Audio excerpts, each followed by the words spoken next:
राधे राधे।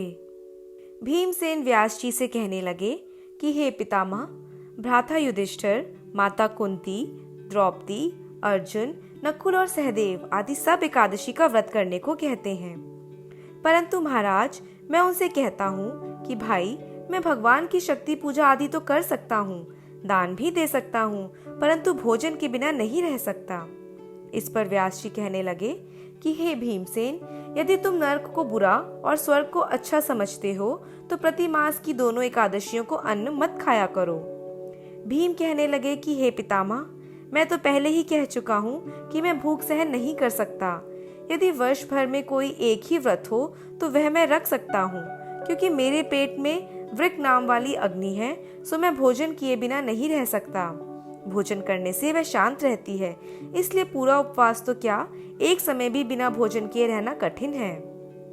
अतः आप मुझे कोई ऐसा व्रत बताइए जो वर्ष में केवल एक बार ही करना पड़े और मुझे स्वर्ग की प्राप्ति हो जाए। श्री व्यास जी कहने लगे कि हे पुत्र, बड़े बड़े ऋषियों ने बहुत शास्त्र आदि बनाए हैं जिनसे बिना धन के थोड़े परिश्रम से ही स्वर्ग की प्राप्ति हो सकती है। इसी प्रकार शास्त्रों में दोनों पक्षों की एकादशी का व्रत मुक्ति के लिए रखा जाता है। व्यास जी के वचन सुनकर भीमसेन नरक में जाने के नाम से भयभीत हो गए और कांप कर कहने लगे कि अब क्या करूं? मास में दो व्रत तो मैं कर नहीं सकता। हाँ, वर्ष में एक व्रत करने का प्रयत्न अवश्य कर सकता हूँ।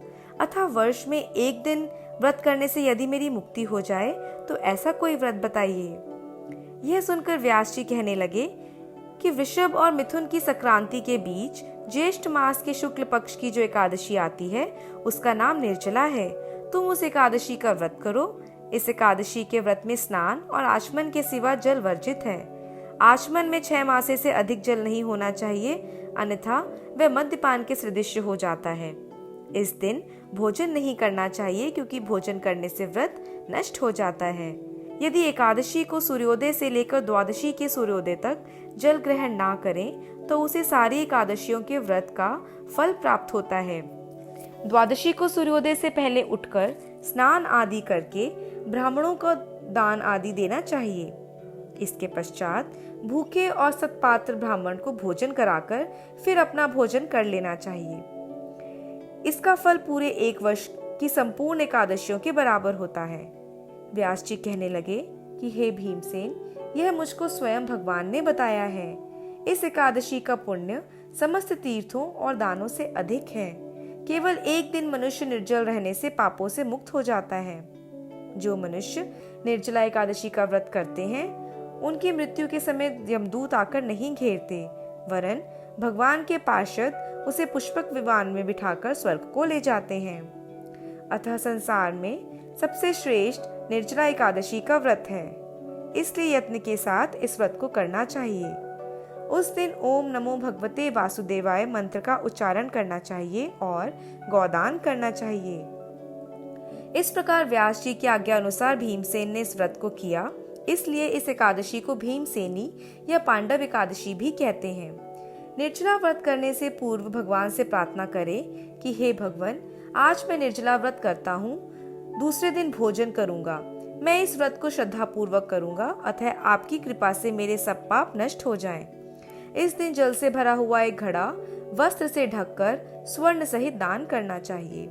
जो मनुष्य इस व्रत को करते हैं उनको करोड़ पल सोने के दान का फल मिलता है, और जो इस दिन यज्ञादिक करते हैं उनका फल तो वर्णन ही नहीं किया जा सकता। इस एकादशी के व्रत से मनुष्य विष्णु लोक को प्राप्त होता है। जो मनुष्य इस दिन अन्न खाते हैं वह चांडाल के समान है, वह अंत में नरक में जाते हैं। जिसने निर्जला एकादशी का व्रत किया है वह चाहे ब्रह्म हत्यारा हो, मद्यपान करता हो, चोरी की हो या गुरु के साथ देश किया हो, मगर इस व्रत के प्रभाव से स्वर्ग को जाता है। हे कुंती पुत्र, जो पुरुष या स्त्री श्रद्धा पूर्वक इस व्रत को करते हैं उन्हें अग्रलिखित कर्म करने चाहिए। प्रथम भगवान का पूजन, फिर गौदान, ब्राह्मणों को मिष्ठान व दक्षिणा देनी चाहिए तथा जल से भरे कलश का दान अवश्य करना चाहिए। निर्जला के दिन अन्न, वस्त्र, उपाहन अर्थात ज्योति आदि का दान भी करना चाहिए। जो मनुष्य भक्ति पूर्वक इस कथा को पढ़ते या सुनते हैं उन्हें निश्चय ही स्वर्ग की प्राप्ति होती है। इस दिन आम का सागार लिया जाता है। दूध, आम और उनसे बने पदार्थ व अन्य फल, मेवा आदि ले सकते हैं। जय श्री कृष्णा।